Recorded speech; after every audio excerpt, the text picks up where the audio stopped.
Greetings, this is Dr. Willie Jolley, and I want to welcome you to my new Willie Jolley Wealthy Ways podcast series. We have been overwhelmed with the responses that people have shared from listening to these messages on my SiriusXM show over the years.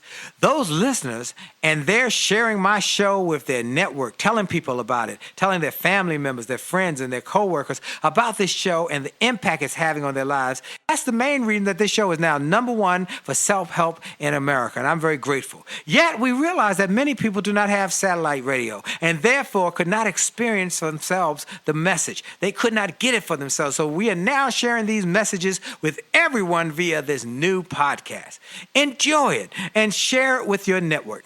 And let's help even more people to do more, be more, and achieve more. Tell everybody so that they can live a Wealthy Ways life as well. Welcome to the new Willie Jolley Wealthy Ways podcast. And remember, your best is yet to come.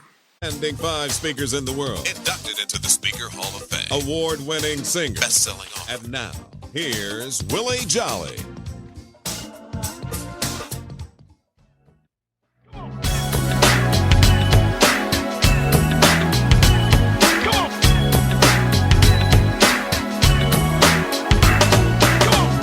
Are you tired of crying and complaining?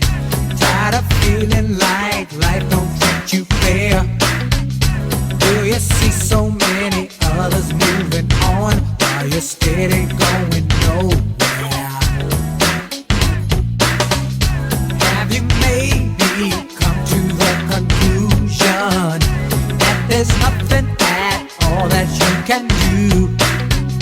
Well, just look in any mirror and you'll see who is really truly stopping you. My. It's up to every one of us to take charge of our life and to make it what we want.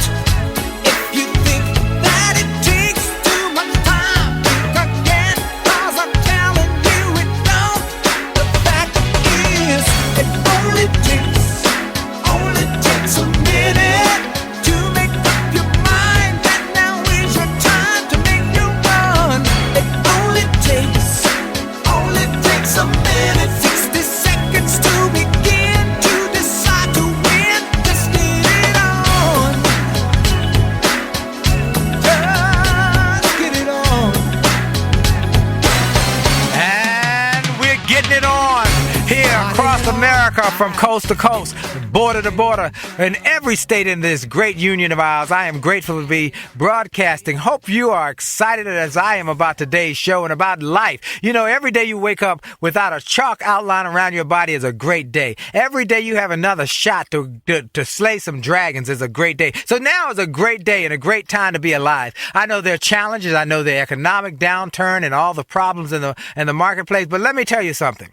I have found that this is the best time to be alive. Why? Because you're still here. And as Miss Seeley said in the movie The Color Purple, she said, I'm still here. After Mr. old mean abusive Mr. had called her names and talked about no one liked her and she was ugly and she was not attractive. But she said, but I'm still here. And folks, you're still here. So thank you for joining us today. And I'm glad for all of you who make this a part of your weekly routine. I have found out recently that now this is one of the top self-help programs across America on satellite radio. And I am grateful for that. So we're very thankful. And, you know, I always give God glory and thankfulness for another day and another opportunity to do what I do. So I'm very, very, very grateful. For those in the Washington area, I want to join me on November the 1st for a special free program at the Sanctuary on Central Avenue, where we're going to talk to people who are struggling with the economy. Many of you know my book, Turned Setbacks into Greenbacks, was the book of the month last month for Michelle Singletary's Color of Money, and it has exploded on the charts. So we want to do something to thank people for their commitment and their support, as well as to help people through these tough times. So on the 1st, you can come, and I'll be speaking absolutely free to people, helping them get through the tough times.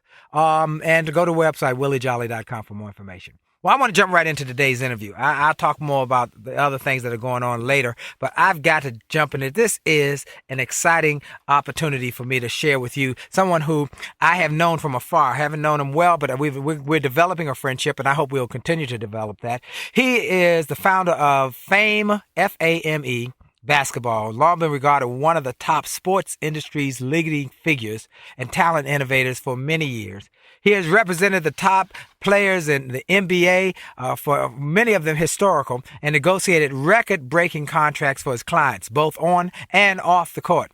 He is the first sports industry executive to recognize that sports is just not entertainment, but it is more than just like entertainment. It is entertainment, and his vision and ability to read the changing landscape helped to change the face of sports. He began his career as an agent with Pro Sports in 1974. He had gone to college and then to law school, and then he went on to do incredible things. I'll let him tell you more about it, but everybody who knows him as Mr. Sports Agent, Mr. Basketball, Mr. Sports Authority. Name is David Falk, and he is the owner, founder of Falk Associate Management Enterprises, and the author of a book called The Bald Truth, which is fabulous. It's just fabulous. I'm telling y'all that in advance. It's fabulous. So I'm grateful to have him, and his assistant, Mary Ellen, and I have been friends from our time at WKYS. So I'm grateful to have him and thank Mary Ellen for her help. David, thank you for being on. My pleasure, Willie. How you been doing? And I am excited about what you have done with sports. And I gave a little bit of it, but you can kind of fill in the blanks of things I didn't tell. I know you went to, was it George Washington Law School? Yes, sir. I went to college at Syracuse in New York, majored in economics. My first day in the dorms, I bumped into the two-star basketball players who were on my floor. We became really close friends, and I had this very naive desire to represent one of them if they went pro. And sure enough, at the end of our senior year, one of them got drafted in the NBA, and I realized at that point I didn't have a clue how to do it. So I went to law school and with a very specific desire to get into this business. Wow. Well, you've done it more so than anybody else in history, because you've represented Michael Jordan, Patrick Ewing, Danny Ferry. You changed the face of basketball and got your clients the biggest contracts in history. And that was incredible because you really focused on creating not just short-term wealth, which we see a lot. You know, one of the things I think that is important, and this show is about wealth building and self-help, but many times you see athletes who make a lot of money in their playing days, but 5 years later they're broke. And you've seen that over and over, and a lot of times you've seen it in football, basketball, every sport. But you were able to negotiate contracts that not just impacted their basketball time, but their endorsements as well as their days after basketball. It's been phenomenal. Well, you know, first of all, I've been extremely fortunate to have a chance to work with not just Michael Jordan or Patrick Ewing, but you know, quite a number of superstars. People who know me well know my absolute hero in life is John Thompson, the basketball coach at Georgetown, who's sort of my mentor. And I look at these individuals not just as athletes or commodities. I look at them as brands. You know, I think Michael, has become a brand Jordan. I think Patrick was a brand. I think Coach K is a brand. I think John Thompson. These people stand for things not just as athletes, or as entertainers or celebrities. I mean, John obviously, had a tremendous impact on education, and so my job is to sort of be a brand manager and understand how you can transcend the boundaries of the court, the boundaries of the field, and obviously no one's done that better than Michael because of his, unique vantage point. He's probably the greatest athlete of all time. There's also a great businessman, and so it's been a great ride for me. Let's talk about that for 1 minute, because brands is important. That you just said something. Many people don't realize the importance of brand management and how whatever they do, their brand. And many people, I define it as brand is a little space of real estate that you own in somebody's brain and somebody's mind. And you have been able to help people build their brands. Expand on that and how a small business person, or how important it is and critical that you just start working on not just getting good, but creating a brand awareness. First of all, I think you have to understand, we live in such an advanced media age today. Everything you do is either on Facebook or Twitter or, cellular phones with cameras. And so I don't believe that when you build a brand, Willie, that you so much create a brand as you do project a brand. I looked at I looked at Michael when he was young. He had two fantastic parents. He went to the University of North Carolina and played for one of the greatest coaches in college basketball history, Dean Smith. And he had developed his own value structure. My job wasn't to create a brand. He had already created it. My job was to refine it. He was like a diamond in the rough, to distill it and to project it. And I think today, oftentimes, particularly young athletes, everyone's trying to be a brand before they become a brand. I think you have to develop the qualities that, as you say, will stick in people's minds.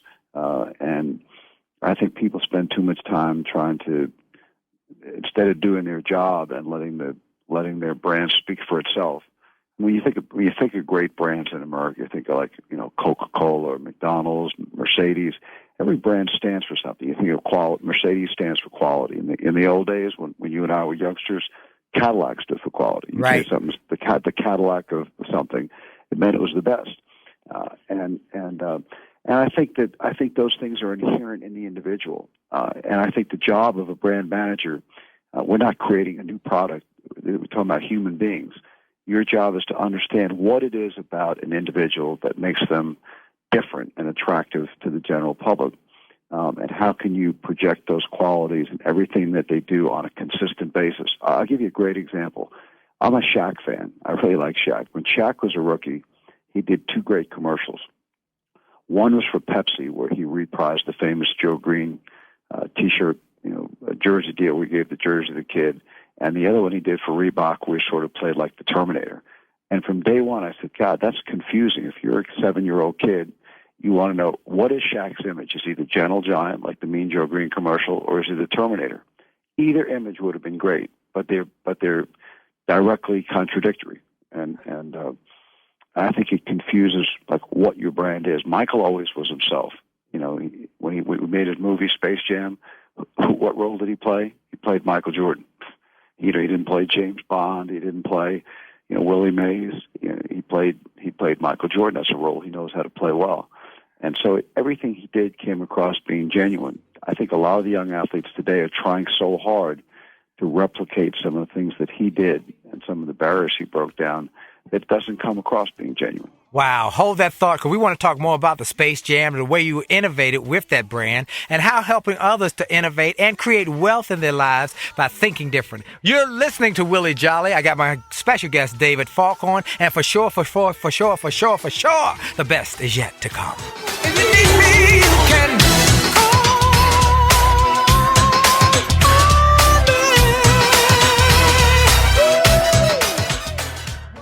Hi, this is Dr. Willie Jolley, and if you're enjoying this information you're hearing on this podcast, I want to invite you to get even more great information on my new free gift page on my website. Go to wjspeaks.com and hit the All Access badge. On that page, you will find information and resources specifically designed to help you to have greater success. Free ebooks, music, all sorts of interesting and informational interviews for my XM show. I'm telling you, this is a great page. And why do I do it? Because I've learned that the more we give, the more we get. And the more we help other people to grow and go to the next level, the more we receive in our business. So we want to help you. Tell your friends about it. Go to Facebook and get my information. Go to my website, get my free resources, and get on wjspeaks.com and hit that All Access badge. It looks like a backstage pass. Click it. You'll get behind the scenes information to the special page to help you grow. All we want in return, all we ask is that you pass it on, because the more you give, the more you get. This is Dr. Willie Jolley. Have a great day.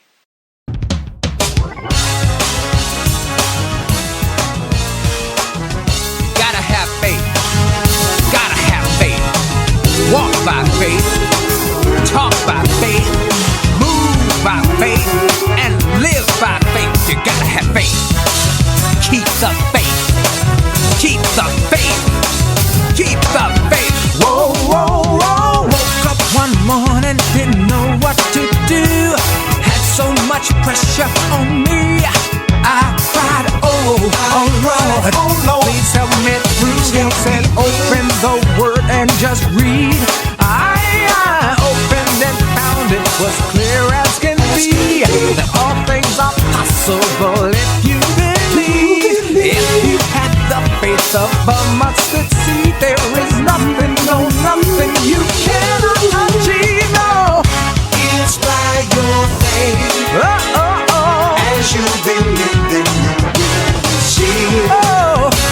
Inspire your faith. Oh, oh, the measure you give, the measure you live, and the measure you get, yeah. That's right. It's by your faith. You're listening to Money Making Music and Motivation from my CD package. You can get it on my website, williejolly.com. You can get the whole package, or you can get individual tracks, and you can download them or sample them and just listen to them and bounce along as you're sitting at your computer. Also, we want you to get the new book, Turn Setbacks into Greenbacks, and we're grateful that the Turn Setback is set up for a comeback book is now back in our hands, and we had run out of them across the country, but we've now got another print run. So call our office at 1-800-487-8899, 1-800-487-8899, or just go to williejolly.com to order your books and music product. Now, I got my guest today I'm very excited about is David Falk. He's one of the superstar personalities in the sports marketing as well as the sports industry, particularly basketball. In fact, he was ranked number 2 as the most powerful person in basketball and in sports behind David Stern, the commissioner of basketball. And that says a lot. But let me tell you, what he has done is he wasn't just an agent, but he said it earlier in the interview. And for those who are just joining us, he talked about the fact that you got to build a brand and brand manage that brand. And you've got to be really thinking. And one thing I liked in your book, David, is, and thank you for being with us, by the way. My pleasure. One of the things I loved was you talked about seeing the whole court. And that was a great analogy because, you know, we in basketball jargon, you play half court defense and half court offense. But you said, see the whole court. It's not just right now. It's looking down the road.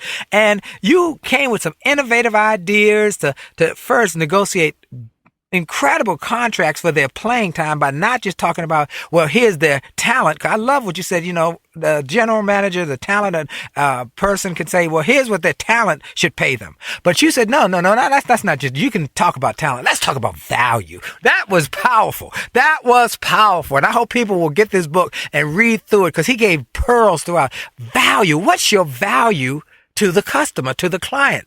And that was one part. And then you had negotiated the basketball shoe contracts and even created a whole brand. And you're the one who came up with Air Jordan. Yeah, Michael always teased me. It was my first good idea and my last good idea. He motivates me all the time because he's been a great friend and for 25 years. And you know, back at that time, it's hard to imagine, Willie, you know, back in 1984, it's sort of like people thought the world was flat back then. Nobody believed that an athlete in team sports, and in particular an African-American team sport athlete, could gain universal popularity and be able to sell his own brand. Most people thought those kinds of opportunities were reserved for tennis players or golfers or perhaps boxers. And, you know, I told him when we made the deal, I said, my dream is that you're 21 years old, you know, as you get older and you're going to get married and hopefully have some children, that one day you'll have a son, and when he's about 14, he's in, you know, junior high or high school, he'll be able to walk into a Foot Locker and buy a pair of Air Jordans. So 26 years later, we have a $1 billion brand. It's recognized as probably the most successful endorsement in the history of professional sports. Even Phil Knight, the chairman of Nike, acknowledged that it's the most successful endorsement of all time, and it's something that I'm particularly proud of. And at the same time, I think it's something that someone of Michael's singular accomplishments deserves. I mean, it's his signature. It's his signature relationship. You know, let's talk a little bit about the fact that you came up with this innovative idea of branding a tennis shoe. You came up with the innovative idea of branding Michael Jordan in a movie, Space Jam, and other outside the box kind of thinking. Now, for a small business person, we got a lot of people who are small business owners. We've got a lot of entrepreneurs, a lot of truck drivers who are calling across the country and listening to the show. We've got a lot of people who want to start business or who have started business who are struggling. And so if you're going to give them advice, you're going to give them inspiration as well as information about how to develop the new way of thinking, what kind of advice would you be telling people at this point?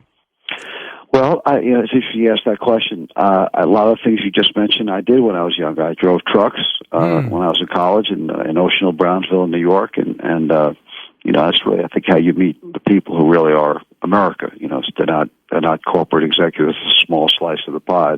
They're working people. Right. And I think in these tough economic climates, one of the great things about America is that there's still room for entrepreneurs to develop a really important product.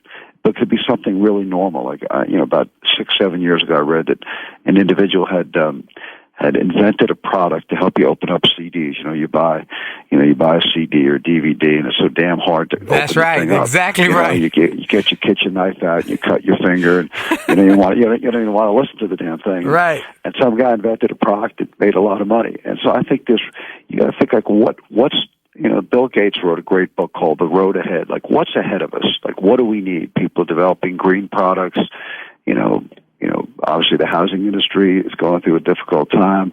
Everything is going digital. And you got to think to yourself, what's ahead? If you're a truck driver, what would make the truck, drive more smoothly, burn less fuel, stay more awake at the wheel? What kind of products could you develop that people need that they haven't thought about? One of the best books I ever read, is Malcolm Gladwell's books, Outliers, Blink.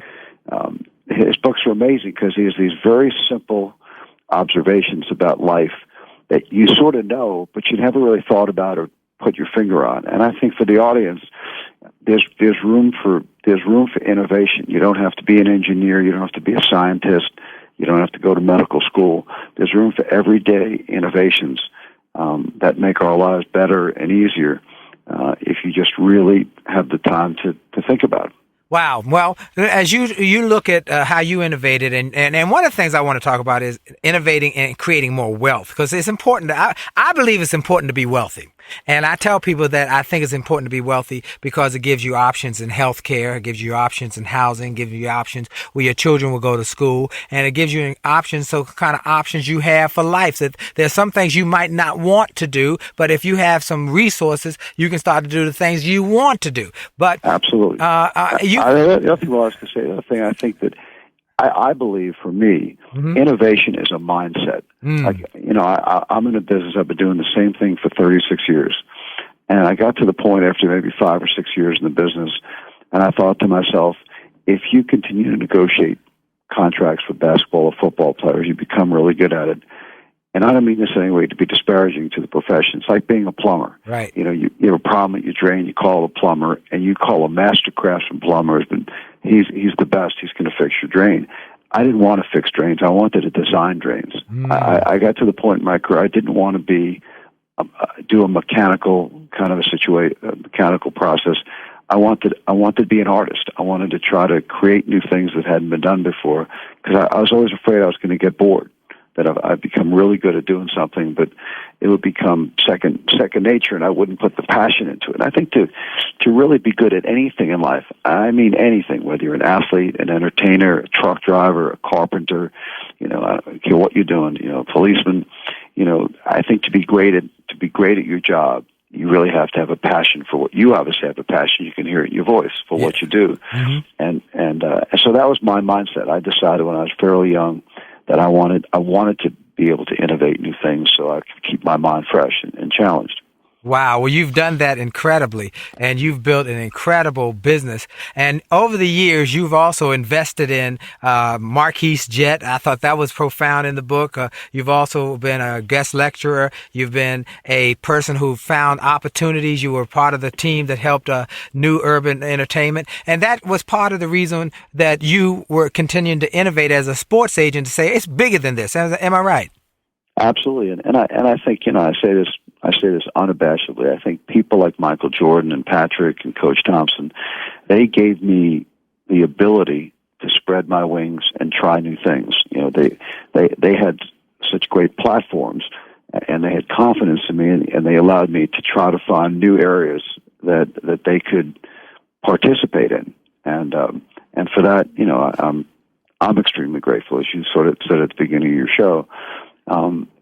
If someone would have told me when I was in law school that I would make movies or be involved in the formation of an urban television network or, do car dealerships or half the things I've done. I always feel like, no way, lawyers don't do those kinds of things. But working for these individuals, their success demands that you bring to the party something really different, a better product. And in my world, I've tried to reach out to the younger agents in our business, the Maverick Carters who represent LeBron and, some of the younger guys, and say, raise the bar. Don't just try to copy what Jordan did 25 years ago. That's from another generation. You got to do what he did and raise the bar for the next generation. Make it different.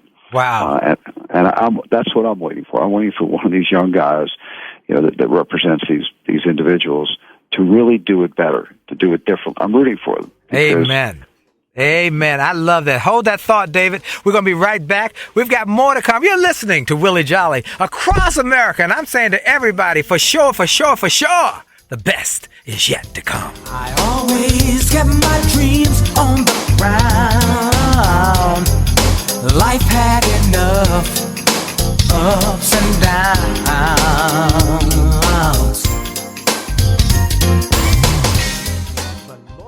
Hi, this is Dr. Willie Jolley, and for years I've told people that in order to have a greater life, it starts by having greater individual days. If you have a great day and you repeat that great day 7 times, you've had a great week. And you repeat that week 4 times, you've had a greater month. And then repeat that month 12 times, you've had a greater year, and you're on your way to a greater life. And it starts with that individual day. I recommend you start each day with something powerful. I call it the pure, the powerful, and the positive. Rather than starting your day with bad news, how many people got killed or how many children got snatched or how many fires there were, I recommend you start your day with something to inspire and empower and encourage you to make this day a great day. We're excited to announce the start of Jolley TV on my Facebook page. Go to Willie Jolley, Willie.Jolley on Facebook. Just go to Willie.Jolley on Facebook and get ready for a great day and a great life. Have a great day on purpose.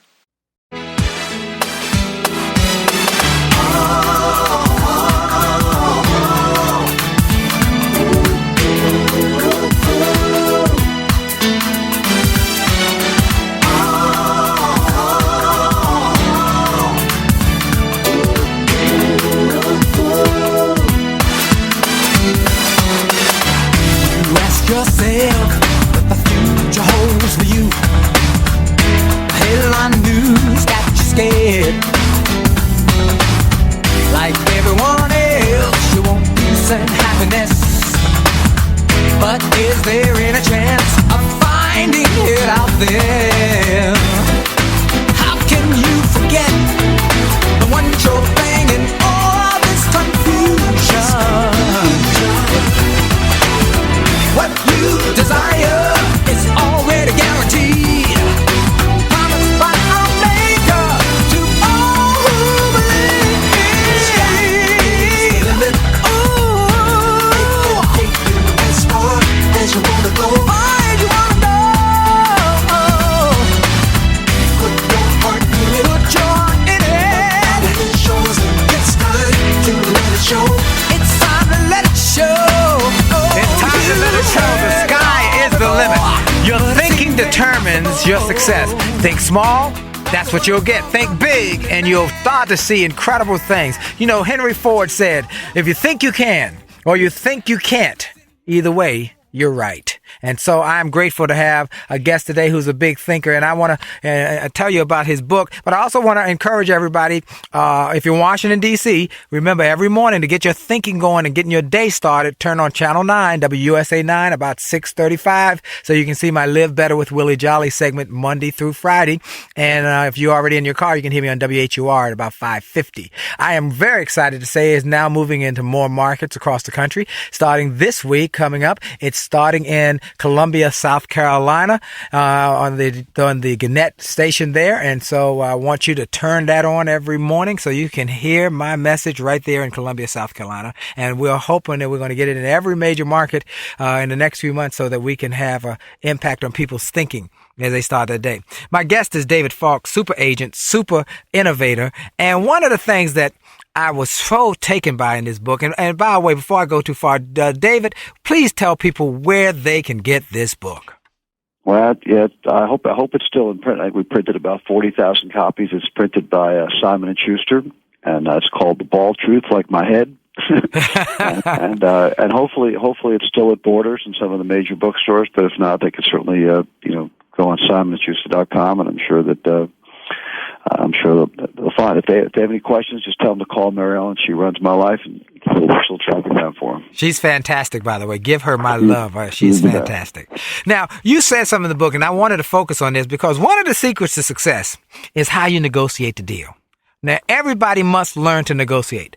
Everybody must learn to negotiate something. If you're a husband, you need to negotiate with your wife on making sure happy wife, happy life. If you're parents, you need to negotiate. Even though you're talking to your children, you're the parent and you want them, but you've still got to share with your values with your children. Everything in life often will involve a negotiation. And there's a quote in here that I have to read, and then I want to talk a little bit about negotiating and the strategies you use. Here's a quote on page number 286. It says, "When I was first starting out, I thought my role was to win. I thought negotiations were a zero-sum game with a clear winner and loser. But as I got older, I realized that to make a great deal, both sides have to win. They must not win equally, but they may not win equally, but they both have to win. I came to recognize the fact that it's a sign of weakness if you have to use the hammer. If you have a big hammer and your opponent knows you have a big hammer, you shouldn't have to pull it out and show it to him. He knows you have it. Your job is to make a deal without having to use it." That is profound stuff, folks. This is about good ideas for negotiation. And many of you who are business owners know you got to negotiate every day. Negotiate with your suppliers, negotiate with your employees, negotiate with your customers. You got to negotiate. And the more you are able to understand, it's a win-win. As I was on tour last year in Australia with Stephen Covey, and he said that the greatest, most effective people understand win-win. Tell us a little more about the negotiation strategy, David, and how you came up with it, because that's fantastic. Well, I think each person, Willie, has to develop their own style. There are lots of different ways to negotiate. Some people are hard ballers. They have a tough position. They don't retreat. Some people are split the difference people. But I think as you indicate, when you're in a situation where you're dealing with suppliers or customers on a repeated basis, whatever style you use has got to be consistent. And so people can come to understand how you deal and become comfortable with it so that it becomes effective. For me in sports, one of my goals, I have a lot of clients, I do a lot of deals. I didn't want to spend a lot of time doing what I call playing ping pong, going back and forth, where I ask for $1 million, they offer you 200, and so how about 950, and you sort of creep to the middle. I think that my job was to become an expert in understanding the economic impact my clients would make on a particular team. And if I thought the client was worth $4 million, I would ask for $4 million. And I wanted the team to know that when I said $4 million, I meant $4 million. I didn't mean 2.5. But each person has to develop a style of dealing with their business associates that's effective. And there's an unlimited amount of styles. But this is not. And I teach, I have my own school up at Syracuse, the David Falk Center for Sports Management. And I teach my kids, this isn't making a movie where like one day you're playing a certain role and the next day you have a different role. You're going to play the same role every day. And the people you're dealing with have to come to, like brand management we talked about earlier. People have to understand, what do you mean when you say I'm willing to pay $50,000 for this car? Does that mean you pay $60, $80, $150? And if you go to the same car dealer every few years and buy a car, after a while he's going to know when you give him a number that really is the number, or he's going to know that you're giving him a pie in the sky number and you expect it to change it. So you have to be consistent, develop credibility amongst the people you deal with. I think it's particularly the case in the examples you're giving, where you're dealing with small business people that deal with the same clients or customers or suppliers every day, and they have to be able to make the deals work. Without a question, they have to make. You made some deals work that were phenomenal. The thinking it took to negotiate a deal that was outside the box thinking for Michael Jordan, where you one of the things you write about is some of the players who you didn't represent would get these long-term contracts that would look good on paper initially. Oh, they got $25 million for 25 years, and I won't even call names because it's clear in the book. But you said no, that's not the smart way, because the market's changing, the value is changing, inflation is changing. Let's get a short deal and get them paid well, but have an out that's after 3-4 years, so they can look at where the market is. And one of the things you talked about was learning to look at numbers, and let's talk about that a little bit. The importance of being financial literate and creating and working some skill sets that you might not have, because some people it doesn't come easy to. So let's talk about that. Well, absolutely. You said it earlier very well. I think that I try to tell my athlete clients that you're going to play professional sports for a very short window in your life. I mean, if a professional athlete plays 10 years, that's considered a very long career. And you have to make your unique skill develop assets for you that can make an impact for the rest of your life. And sometimes a player will say, well, gosh, I made a lot of money, isn't it enough? And I said, no, it's not enough. You got to make what you're worth. Now, if you want to give that money back and build a community center, or give the money to your church, donate money to the homeless, donate it to the Haitian, survivors, whatever you want to do with it, you have to get paid what you're worth. And then once you get paid, you have to save it. And I think athletes, come into money very quickly, and unfortunately, they come out of money very quickly. And it's an absolute tragedy to me when you see players today that earn over $100 million during their career and end up being broke. To me, it's not so much that that's inexcusable. It's just it's a human tragedy, because those people can make such a difference in the lives of people around them, their family, their high schools, their colleges, and they could use that money to create so much good. But all this requires, and I'm maybe I'm a little slow on the uptake, but I'm a great believer in preparation. Well, you think of sports, the Redskins don't show up on Sunday for 2 hours and play. They spend hours every day practicing the same plays over and over again. They watch film. They break down their opponents. When I approach my business challenges, whether negotiating contracts or making marketing deals, I try to do the same thing. I try to go to practice. I think through what the other side is about, what's their history, what's the history of the industry, what's the economic climate, where are things going, and I try to have all those factors give me a sense of where I need to go to make to do a good job for my client. You cannot prepare too much. I mean, it's like the expression, you can't be too rich or too thin.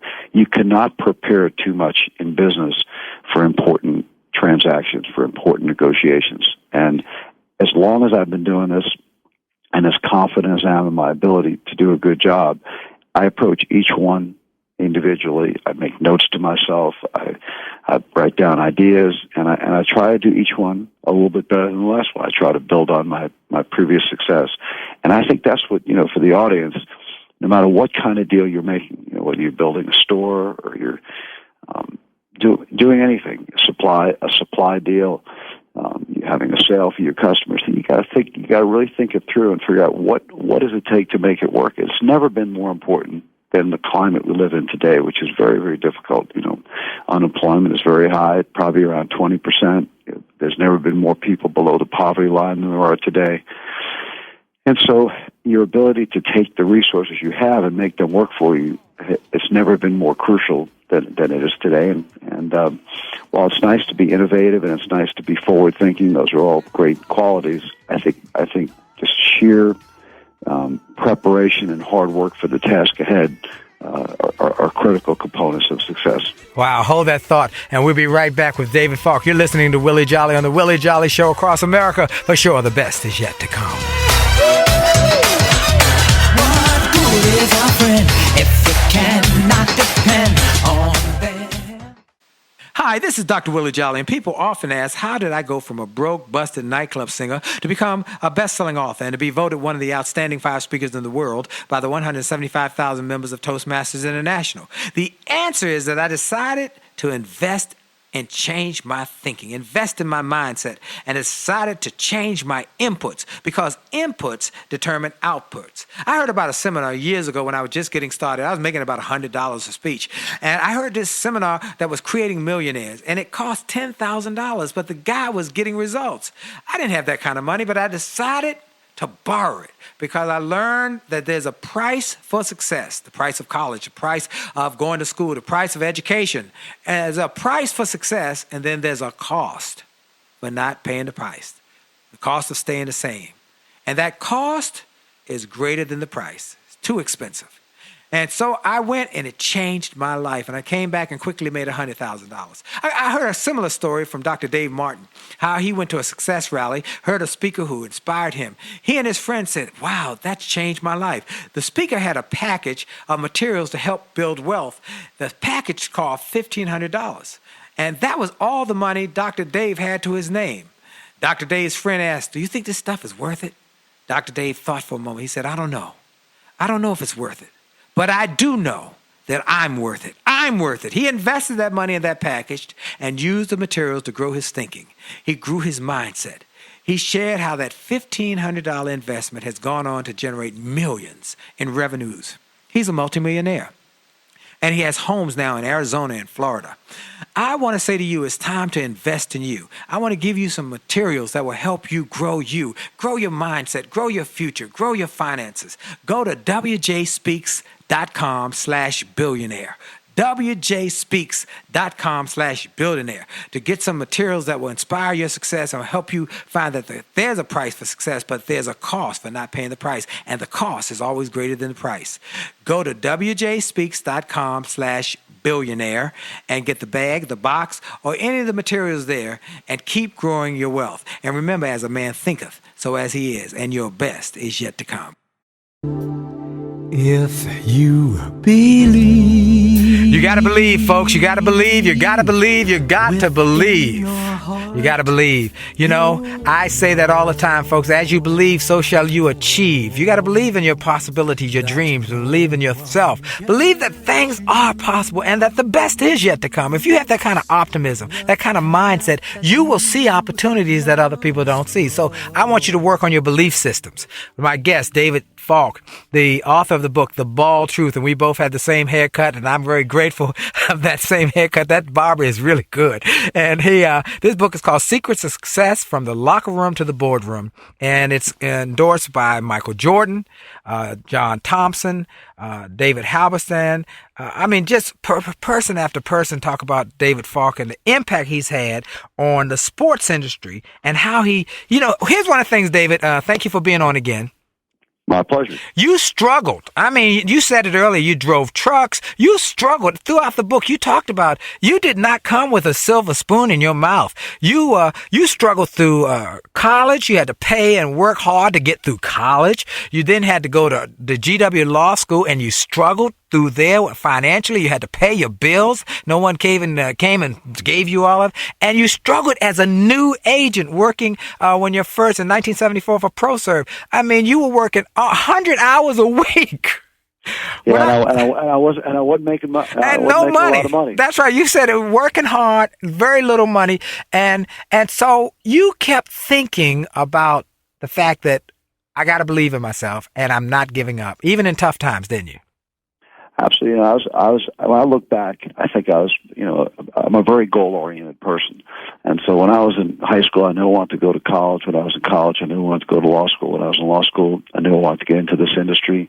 When I got my first job in a law firm as an associate, making $13,000 a year, less than the secretaries, I wanted to be a partner. When I became a partner, I wanted to try to be, one of the top of the business, and eventually, I had a goal. I wanted to be the best, and so, as you tell your listeners, in any industry you're in, you have to set goals for yourself, and the goals have to be realistic. Sometimes you have to set linear goals where you go step by step. You're not going to go from step 1 to step 15. You have to go step by step, but you have to have realistic goals, and then you have to have a game plan of how you're going to achieve your goals. And sure, you have to believe in yourself. But you have to make your breaks. I think that I was very lucky in my career, and At the same time, I think that I had a certain role in making my luck, creating an environment where I could be successful. And that's so important. You were saying earlier about, attitudes. I think really successful people, what separates really successful people from most people look at obstacles as barriers, things they can't get through. They see problems in the road, and they feel they have to stop the car and get out. They can't get through. Really successful people see obstacles as things they have to get around or get over or get through. They're going to get through them, and they're going to get to the other side. And their job is to figure out how they're going to do that, how they're going to overcome, the obstacles in their past. So like a great running back. He looks at the field and he just sees openings. Most people look at the field and they see, gosh, so these 300-pound guys coming at me trying to knock my head off. I better get off the field before I get hurt. But a great running back is going to know I'm going to get through it. He doesn't really know how. Instinctively, he knows he's going to find the path. And I think that for people who want to get ahead in these difficult times, and they are very difficult, you have to believe in yourself, and you've got to be able to set goals that you can achieve to bring yourself up to a higher level, and not complain about the hand you got dealt, but find a way to make it win for you. Without a question. I love that. I love the couple things you said in there. Folks, I hope y'all got that pearl that he dropped on us. He said, set goals. And, I always talk to y'all about setting goals and how important it is to set goals. And he said, be goal-oriented. Every step, he would see another goal. And I love the analogy. That's a great analogy about the running back. Most people see, if they're running down, oh my God, all these big guys are standing there. But the great running backs see the openings. They don't see the big guys. They see the opening. And let me tell you something, folks.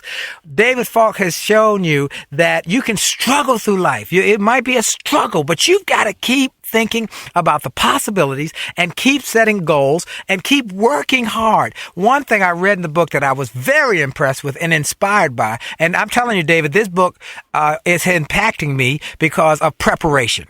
Because you talk about throughout the book, I prepared harder than my former partners. They would just go in by the seat of their pants and say, hey, what the last guy get? Well, I'm going to give me 10% more. But you'd say, I'd sit there and I'd think about all of the angles and how I can best serve my client. And I think as entrepreneurs, as entrepreneurs, as business people, we have to be prepared and work harder than the competition. Don't you agree?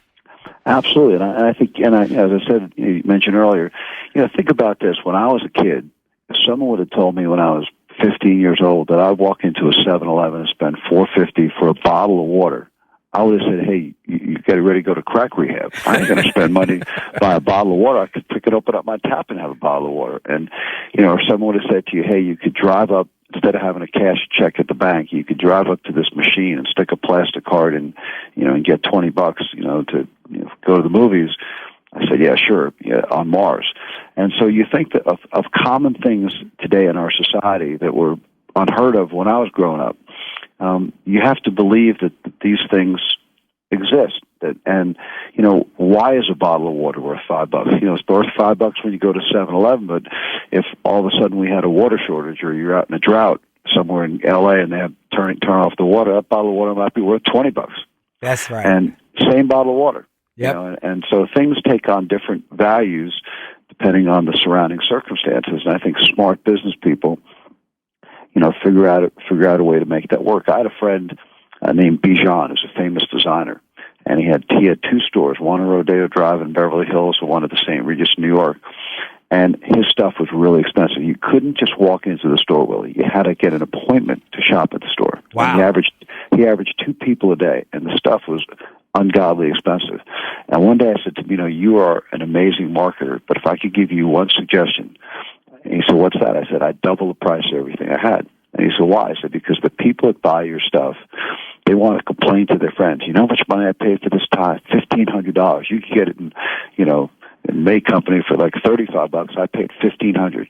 And they want to be able to say that they have the ability to spend more money, and they spend more money on this stuff. And the more expensive it is, the more exclusive people think it is.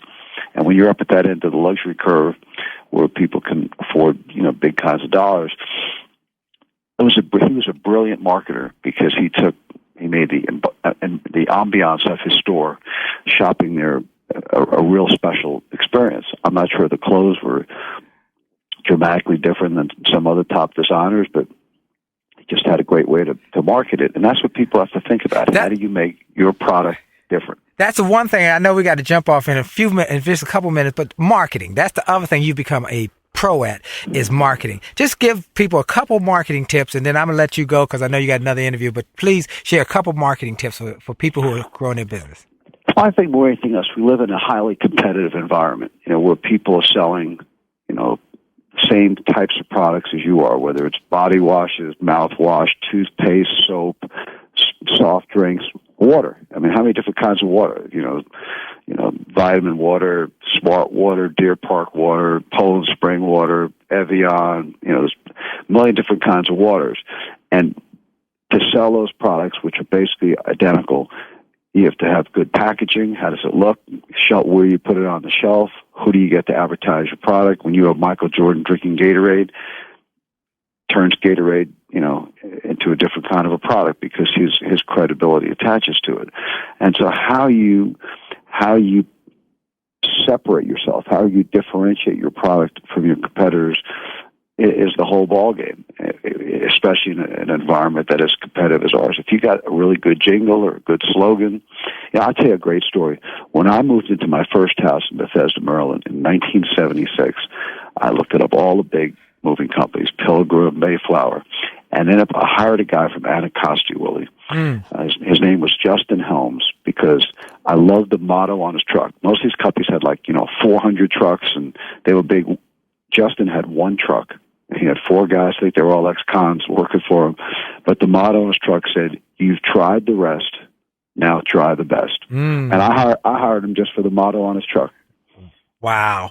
Well, David, he was great. Well, David Falk, you have been fantastic. And I just want to thank you for taking time to be with me today. You've been incredible. Folks, get the book. David Falk's book is called The Bald Truth. And if you can't find it, you can reach out to me. I'll get in touch with Mary Ellen if y'all can't, but I will help you get this book because this is a fantastic book. Thank you, David. And I look forward to seeing each other soon. And thanks again for your time. You're the best. Appreciate you having me on. You're the best. Thank you, buddy. All right, bye-bye. Bye.